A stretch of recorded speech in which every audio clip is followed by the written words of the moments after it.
नमस्कार. आज लाईव्ह येण्याचं विशेष कारण असं आहे की आज एक भाषण ऐकलं मी टीव्हीवर आणि बरेच प्रश्न डोक्यात पडले. आणि ते भाषण होतं विद्यमान एका मंत्र्याचं. आणि ते भाषण ऐकल्यानंतर बऱ्याच वेळेस हसूही आलं आणि बऱ्याच वेळेस थोडी चिंता वाटली. पण ते जे काय बोलले त्याच्यावर पुन्हा चिंता पण मिटली. कारण ते मंत्री महोदय जे बोलत होते त्या सगळ्याचं सार काय थोडक्यात तर एकच आलं की माणसाचं वय झाल्यानंतर सुधरत नाही. वय झाल्यानंतर जे म्हणतात ना म्हण आहेत वेगवेगळ्या की सुधरत नाही माणसाला. तेच आहे. एक मला तरी पण एकदा हे व्हिडिओ आठवला. गांभीर्यपूर्वक दृढ कदम करतो की कायद्याद्वारे स्थापित झाले आहे अशा भारतीय संविधानाबद्दल मी खरी श्रद्धा व निष्ठा बाळगेन. मी भारताची सार्वभौमता व एकात्मता उन्नत राखेन.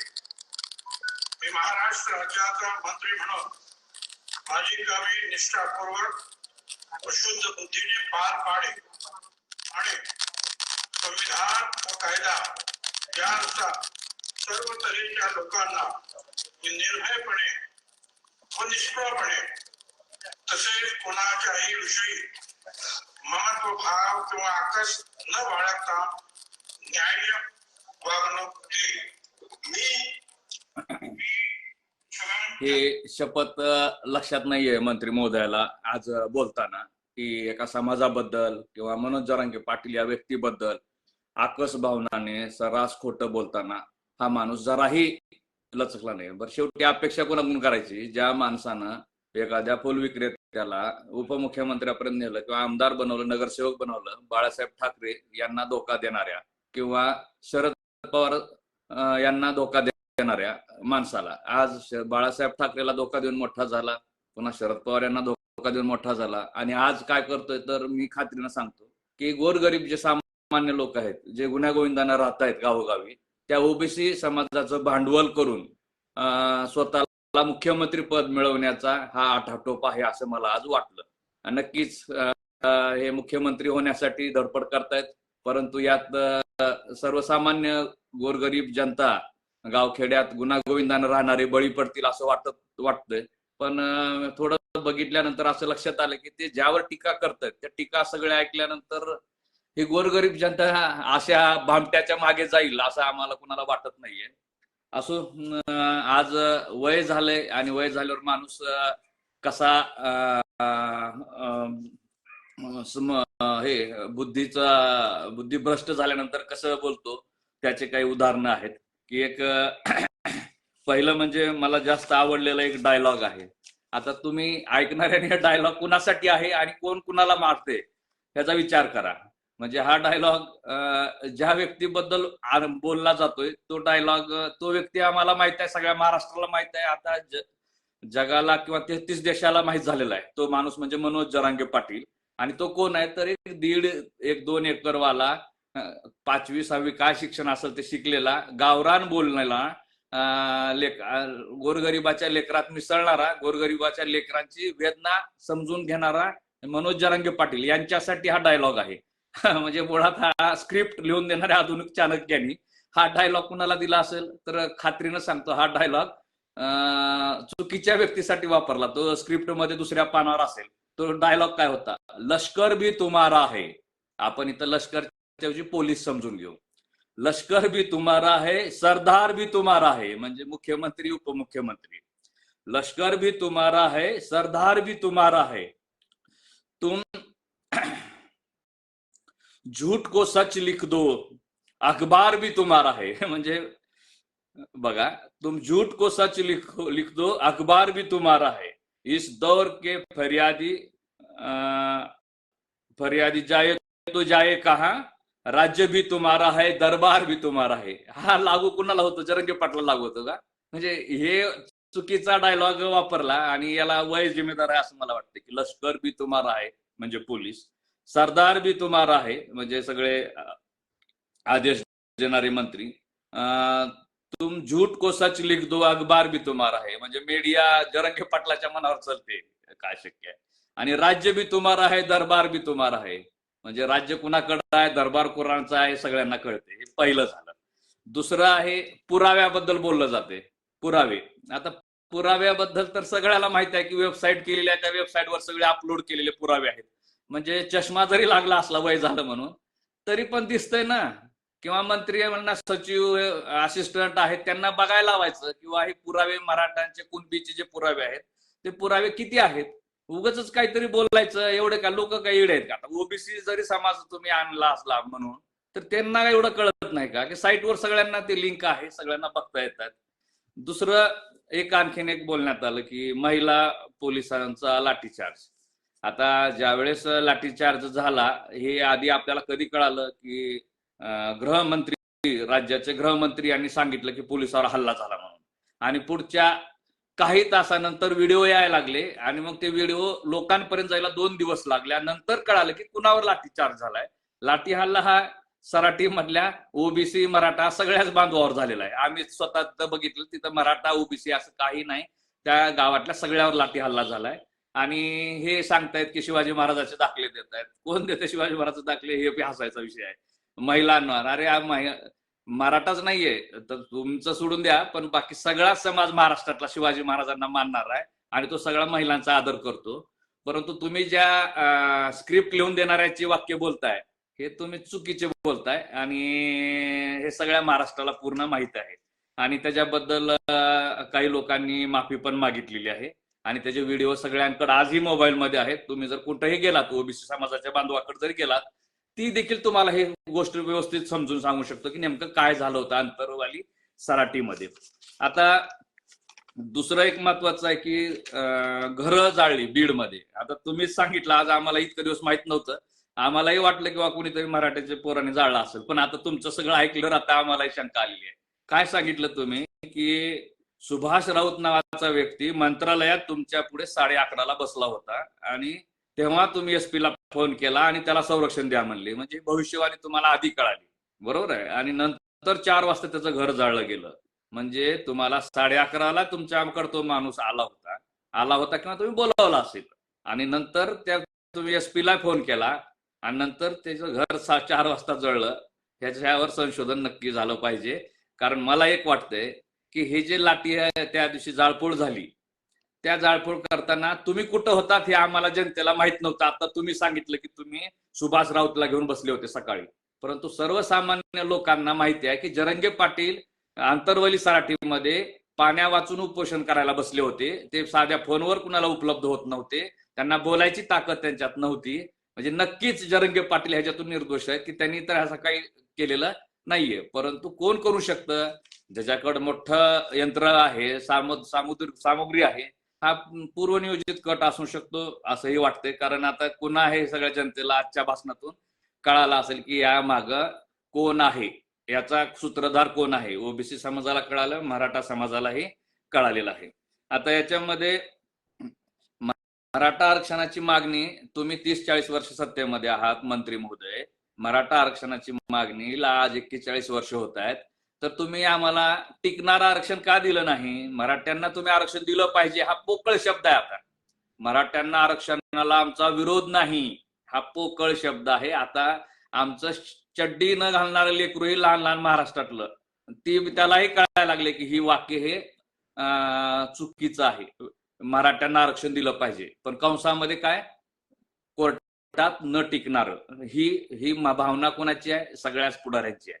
आणि तुम्ही एवढ्या वर्षानं करतायत. अण्णासाहेब पाटील यांनी पहिलं बलिदान दिलं 82ला, 23 मार्च 1982ला. तेव्हापासूनची मागणी आहे. तुम्ही काय केलं आजपर्यंत एवढे दिवस सत्तेत राहून? तर बिलकुल तुम्हाला काही करता आलेलं नाहीये. दुसरं, दैवत कोण आहे? आता मराठ्यांचं दैवत तर आज हेच आहेत की जरंगे पाटील. कारण त्यांच्यासारखा इमानदार माणूस दुसरा नाही आम्हाला खात्री पटली म्हणून ते आमचं दैवत आहे. माझा प्रश्न आहे, इमानदार, बरं का, इमानदार माणूस, प्रामाणिक, सामान्य, भले शिक्षण नसेल झालं, तुमच्या एवढी त्यांना प्रॉपर्टी नसेल, तुमच्या एवढी यंत्रणा त्यांच्याकडे नसेल, पण सर्वसामान्य माणूस त्यांच्या मागे गेला, तर तुम्ही जर विचार केला तर इमानदार हा शब्द आहे त्यांच्याकडे, इमानदार, म्हणून त्याच्या मागे सगळा समाज आहे. आणि त्यांच्या मागे तुम्ही बऱ्याच सभेमध्ये बघा, ओबीसी बांधव देखील जरांगे पाटलाच्या मागे आहेत. परंतु तुम्ही जे आज भडकाऊ भाषण करून पुळका दाखवताय ओबीसीचा, ते तुमच्या मागे आहेत का याचा विचार करा. त्याचं कारण एकच आहे, मी एक शब्द वापरला, इमानदार. इमानदार इमानदार राहण्यासाठी, इमानदार होण्यासाठी बाळासाहेब ठाकरे यांच्याशी इमान ठेवलं पाहिजे होतं, शरद पवार यांच्याशी इमान ठेवलं पाहिजे होतं, आणि आपल्या ओबीसी समाजासाठी देखील इमानदार व्हायला पाहिजे होतं. कारण तुमच्या घरा एवढं मोठं कोणी ओबीसी समाजामध्ये झालं नाही हो. तुमचे लेकरं बाळ काय करतात सगळ्याला माहिती आहे, पण सर्वसामान्याची लेकरं बाळ काय करतात, कसं हालाकीचं जीवन जगतात हे जरांगे पाटलाला माहिती आहे. नंतर तुम्ही अजून एक एवढं खोटं बोलले की तुम्ही सांगितलं की 201 जाती, बरोबर आहे, मार्च 1994 साली दाखल झाल्या, बरोबर आहे, मार्च 1994 साली. आणि तुम्हीच सांगता आजच्या भाषणामध्ये की 16 नोव्हेंबर 1992 अधिकार देण्यात आले आयोगाला. 16 नोव्हेंबर 1992 ला राज्याचे आणि केंद्राचे अधिकार काढून आयोगाला देण्यात आले असं तुम्ही सांगताय. आणि मग तुम्ही 94 ला कसं काय आरक्षण मिळवलं? तर हे तुमच्याच ह्याच्यातले काही थोडं विसंगती आहेत. मलाही प्रश्न पडला की असं काय बोलतात मंत्री महोदय. मंत्री महोदयच म्हणेल मी तिथं, कारण तुम्ही जरी काही दोन समाजामध्ये वाद पेटवायचा प्रयत्न करत असताल कुणाच्या सांगण्यावरून, परंतु तो प्रयत्न फसलाय मंत्री महोदय, तो प्रयत्न पूर्ण फसलाय. उलट तुमचं आजचं भाषण ऐकून सर्वसामान्य मराठी आणि ओबीसी यांना सगळं कळालंय. आणि आज ह्यांच्या प्रेमात एकमेकाचं जे प्रेम आहे ओबीसी आणि मराठाचं, मोठा भाऊ आणि छोटा भाऊ, हे प्रेम आजपासून आणखीन वाढलेलं तुम्हाला पुढच्या काळात दिसेल. तुम्ही म्हणताय ना मराठा आणि ओबीसी यांच्या सभा एकत्र होतील, प्रेमाच्या होतील, आणि ते तुम्हाला उत्तर असेल ते पुढच्या काळात. तुम्ही बोलताना बऱ्याच गोष्टीचं मराठा समाजाला मिळणाऱ्या आकडेवारी सांगितली, लाखात वगैरे वगैरे. अहो पण तुम्ही हे नाही सांगितलं. आता तुमच्या बाजूनं जर मी तुमचे काही वाक्य खोडून गेलो तर मग मी ओबीसीच्या विरोधात होईल, परंतु ओबीसी आमचे विरोधक नाही येतच. आमचे विरोधक कोण आहेत तर ओबीसीचं भांडवल करून स्वतःची पोळी भाजणारे, बरोबर आहे, बोटावर मोजण्याचे काही पुढारी आहेत. त्यांचा धंदा आहे, धंदा की समाजाचं भांडवल करून स्वतःची पोळी भाजून घेणे हा धंदा आहे. आणि हा प्रामाणिकपणे करण्याचा प्रयत्न करतायत. त्या नेत्यांना आमचा विरोध आहे. ओबीसी बद्दल आम्हाला कधीच नाही, कारण आम्ही मोठ्या भावाच्या, मराठा समाजा मोठ्या भावाच्या भूमिकेत आहे, आजही आहे, पुढेही राहणार आहे. आणि हा नक्कीच तुम्ही कितीही आग लावायचा प्रयत्न केला तरी याच्यात आग लागणार नाही. आता तुम्हाला बाळासाहेब ठाकरेंना तुम्ही गद्दारी केली आणि तुम्ही आमदार मंत्री झालात, शरद पवारांशी गद्दारी केली, आज तुम्ही मंत्री आहात. तसंच तुम्ही ओबीसीशी गद्दारी करताय ह्याची खात्री आहे. आणि तुम्हाला ओबीसीचा सर्वसामान्याचे प्रश्नच माहित नाहीत. तुम्हाला काय पडलेलं आहे, तुम्हाला आता मुख्यमंत्री व्हायचंय आणि तुम्हाला असं दिसतंय, संधी दिसते तुम्हाला की असं केल्यानंतर आपण मुख्यमंत्री होईल. हा तुमचा मोठा गैरसमज आहे. तुम्ही अशा विचारानं, अशा कृतीनं तुम्ही मुख्यमंत्री होऊ शकत नाही. मंत्री महोदय, तुम्ही मुख्यमंत्री होऊ शकत नाही. तुम्ही दोन समाजामध्ये तेढ निर्माण करून मुख्यमंत्री होऊ शकत नाही. अहो शांततेच्या मार्गाने आंदोलन करणाऱ्या गावगावच्या मराठ्यांना नोटिसा दिल्या पोलिसांनी की समाजामध्ये तेढ निर्माण होईल असं भाष्य करू नये वगैरे. 149 कलम लागू केलं. 15 आणि 16 तारखेला तुम्ही सगळ्यांना नोटिसा दिल्या. आज मी गृहमंत्र्यांना प्रश्न विचारतो की आजच्या भाषणामध्ये भडकाऊ नव्हतं का, काही समाजामध्ये तेढ निर्माण होईल असं काही नव्हतं का? यांना काही कलम लागू नाही का? ज्या माणसानं शपथ घेतली त्या माणसानं मंत्री पदाची शपथ घेतलेली विसरून गेला का? आजचं भाषण सगळं ऐकल्यानंतर तेढ निर्माण करायची भाषा नव्हती तर काय होती? मग तेढ निर्माण करायची भाषा जर ती नसेल तर मग तुम्ही तेढ निर्माण करणारी भाषा अजून वेगळी काय असते आम्हाला सांगा एकदा. चुकीचं आहे. तर हे बिलकुल पुढाऱ्यांना गावबंदी 4 पोट्ट्याने केली म्हणे. तुम्हाला पुढच्या काळात समाज दाखवून देईल की पुढाऱ्यांना गावबंदी ही गावानं केलेली आहे, सर्व समाजानं केली आहे. लोकशाहीमध्ये सगळा समाज एकत्र आलेला आहे. कारण 40 वर्षानं मराठा समाजाला लोकशाहीमध्ये न्याय भेटला नाही. तो समाजानं ते एक पुढाऱ्यांना हे कळावं, पुढाऱ्यांना जाग यावी म्हणून केलेलं आहे. आणि त्यातल्या त्यात आमचा रोष खरा तर मराठा समाजावरच आहे, मराठा आमदारावर आहे, मराठा पुढाऱ्यावर आहे.